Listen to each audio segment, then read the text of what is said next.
Une nouvelle ère s'annonce pour le Real Madrid avec un nouveau coach et peut-être que c'est enfin le moment de faire éclore de nouveaux jeunes joueurs et du talent, c'est pas ce qui manque du côté de la Fabrica. J'aimerais donner deux exemples majeurs pour illustrer que la Fabrica est vraiment une formation qui sait former des bons joueurs. Le premier, c'est Nico Paz du côté du Real Madrid. Il n'a jamais eu sa chance. Il est parti à Como en Serie A et là-bas, il a connu une saison très intéressante.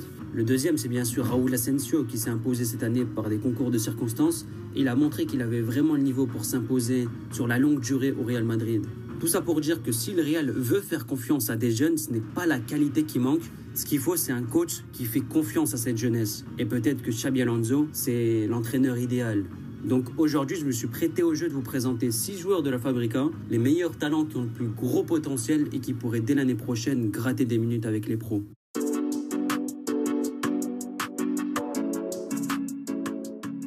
Le premier talent sur lequel le Real Madrid pourrait lancer l'année prochaine, c'est Youssouf Henriquez.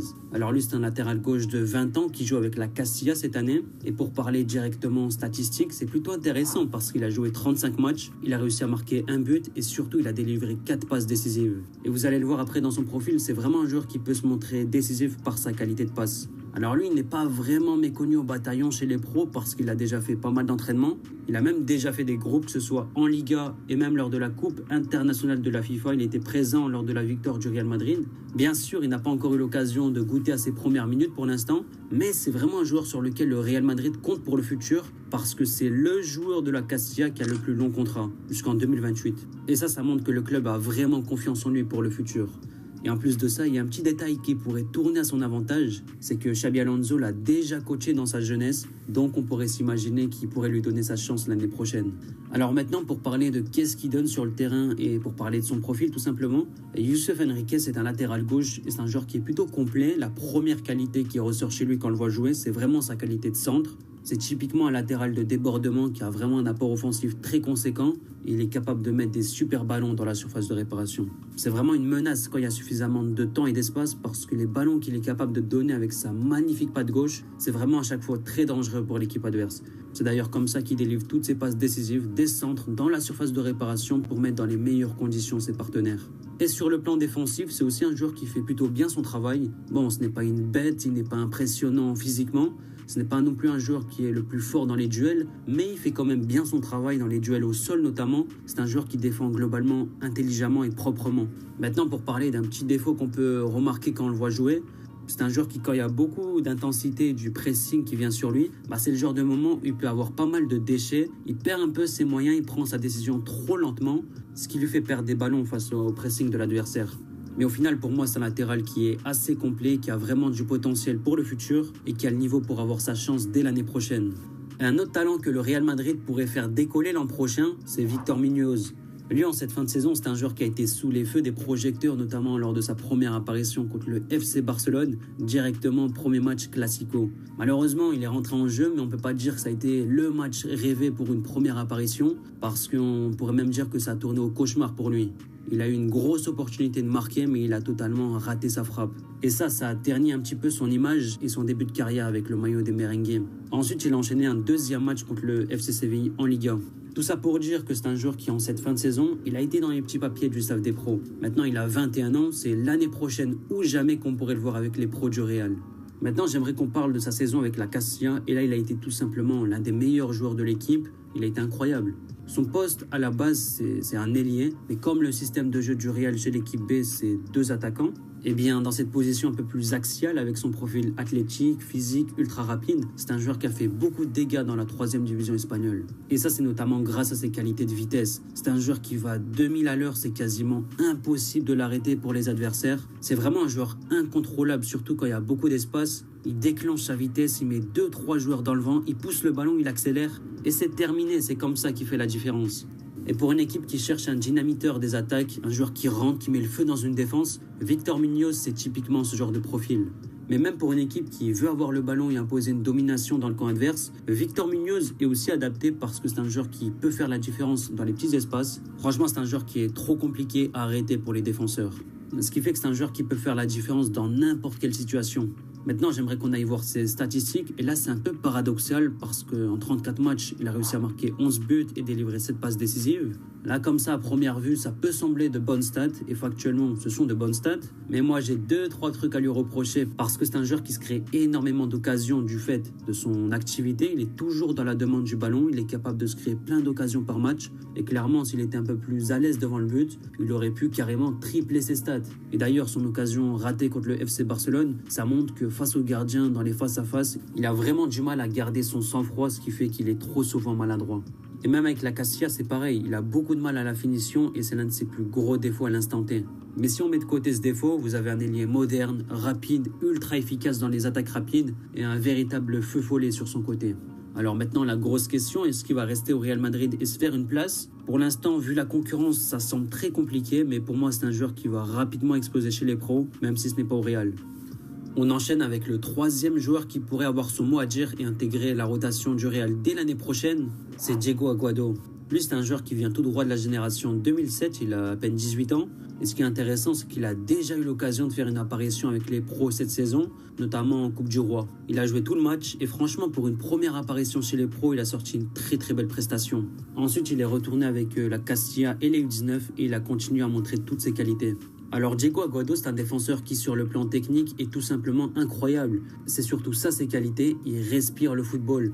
Et en tant que défenseur central, on sent une vraie aisance balle au pied, ce qui lui permet d'être un vrai bon premier relanceur pour son équipe. Et que ce soit par la passe ou par les dribbles, c'est un joueur qui aime beaucoup prendre des risques à la relance, ce qui lui permet de casser des lignes, soit en dribblant, soit avec des passes qui font avancer le jeu de son équipe.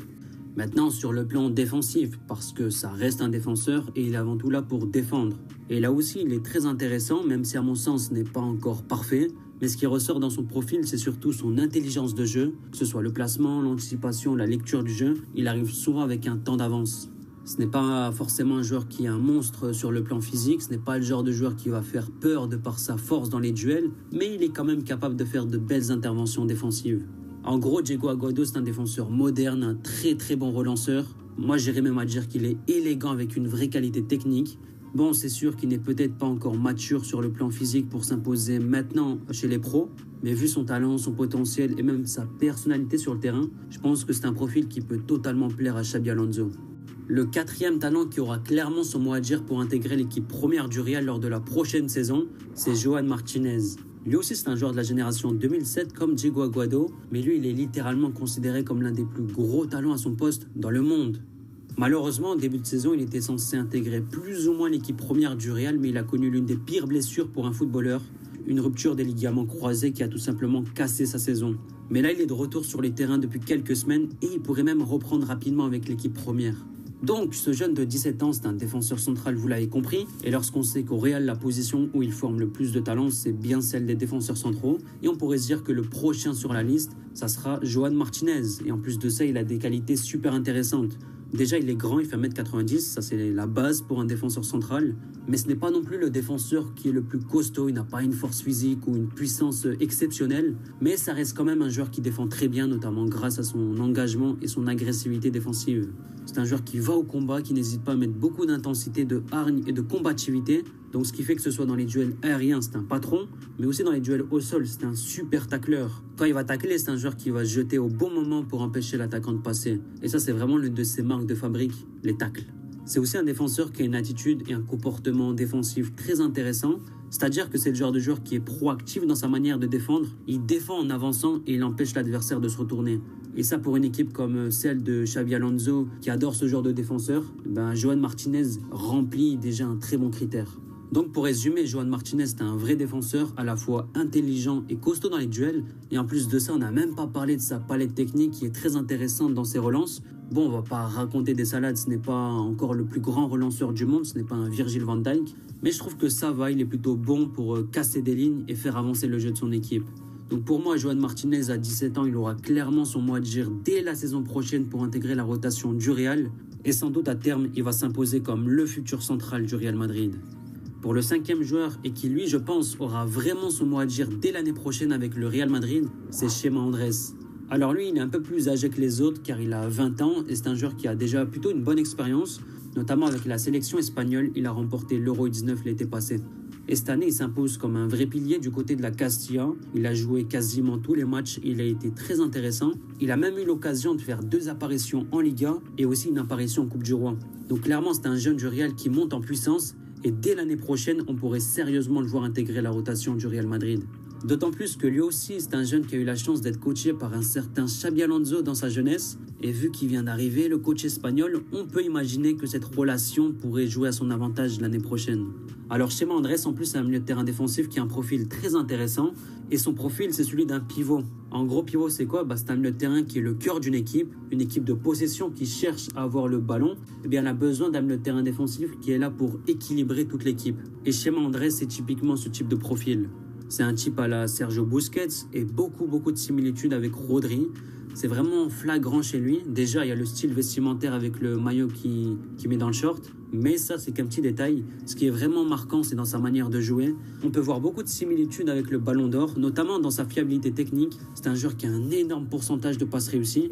Et surtout, c'est un joueur qui offre constamment des solutions. Il est toujours disponible pour recevoir le ballon et ensuite orienter le jeu. C'est un joueur qui joue globalement simple, pas beaucoup de prise de risque. Même si, attention, c'est un joueur qui peut casser des lignes par la passe. Mais ce qu'il faut vraiment retenir dans son profil, c'est que c'est un joueur qui touche énormément de ballons. C'est le cœur de la possession de son équipe et il permet d'alimenter les milieux de terrain offensifs et les attaquants. C'est aussi un joueur qui a vraiment un côté leadership. Il communique beaucoup sur le terrain et il veut s'imposer comme le patron de son équipe. Il a cette âme de leader. Je pense qu'il a les épaules pour être un jour capitaine. Mais malgré tous ces éloges, Andrés n'est pas un joueur parfait. Moi, j'ai un petit truc à lui reprocher, c'est dans son travail défensif. Ce n'est pas forcément un joueur qui, malgré sa taille, il est grand, il fait 1m90. Malheureusement, il utilise mal son physique. Il se fait trop souvent manger dans les duels. Il n'est pas costaud, que ce soit en termes de force ou de puissance physique. Ce qui fait qu'il arrive souvent en retard et il peut se faire facilement effacer. Donc s'il y a bien un truc qu'il doit travailler, c'est sur l'aspect défensif. Notamment, il doit être meilleur dans la contre-pression. Globalement, c'est un joueur qui fait le lien entre les lignes, qui a vraiment une très bonne lecture du jeu et il permet à son équipe de ressortir proprement le ballon. Et pour moi, ce type de profil façonné par l'idéologie footballistique de Xabi Alonso, il pourrait littéralement exploser dans les prochaines années. On termine avec le plus gros crack de la Fabrica et ça serait vraiment une grosse erreur de le laisser partir. Il s'agit de Gonzalo Garcia. Alors lui, cette année, il a littéralement tout cassé. Il est même devenu le meilleur buteur de l'histoire de la Castilla sur une saison. Il a eu des stats affolantes, 36 matchs, 25 buts et 4 passes décisives. Et même avec les pros du Real, il a fait une petite apparition en Coupe du Roi et il a réussi à marquer un but. Et aussi 3 apparitions en Liga pour une passe décisive. Donc voilà, cette année, il a littéralement tout cassé et à 21 ans, il montre qu'il a énormément de talent. Pour moi, c'est un joueur que le Real Madrid doit absolument intégrer à la rotation dès l'année prochaine.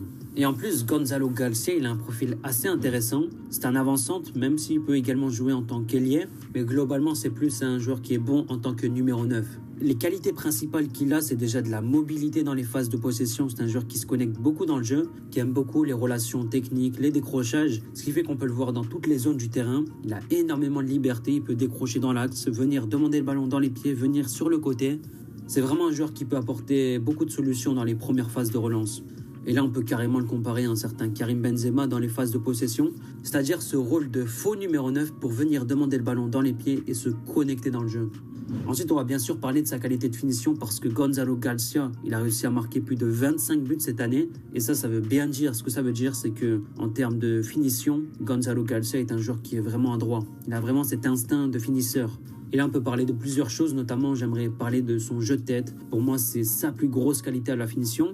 Et là, on peut le comparer carrément à un certain Cristiano Ronaldo. Bien sûr, toute proportion gardée, mais il y a un petit peu de ça dans son jeu de tête.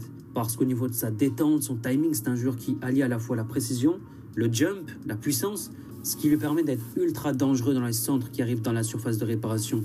Après, on peut parler d'autres choses, notamment dans sa qualité de percussion. Il aime beaucoup partir sur le côté et éliminer plusieurs joueurs. Donc globalement, vous voyez que c'est un joueur qui est vraiment complet et qui peut faire beaucoup de choses sur le terrain. Après, ce n'est pas non plus un joueur qui est parfait. Pour moi, il y a un petit point faible à notifier chez lui, c'est son jeu de haut but. Quand il y a des adversaires qui viennent avec beaucoup de combativité et d'agressivité, c'est le genre de moment où il peut perdre ses moyens et tout simplement perdre le ballon. Donc s'il y a bien un truc qu'il doit travailler, c'est son jeu de haut but, parce que quand il va passer le cap chez les pros, l'intensité, ça sera x3, x4, et il devra être en mesure de résister face à cette différence physique. Mais globalement, c'est un joueur qui doit rentrer dans la rotation l'année prochaine parce que c'est un vrai talent et il pourrait faire beaucoup de bien dans la rotation du Real Madrid. Voilà pour les 6 jeunes talents du Real Madrid qui pourraient intégrer la rotation dès l'année prochaine, chacun avec son propre style, ses propres qualités, et personnellement ils m'ont tous convaincu qu'ils ont le niveau pour jouer encore plus haut. Reste à savoir lesquels auront vraiment leur chance.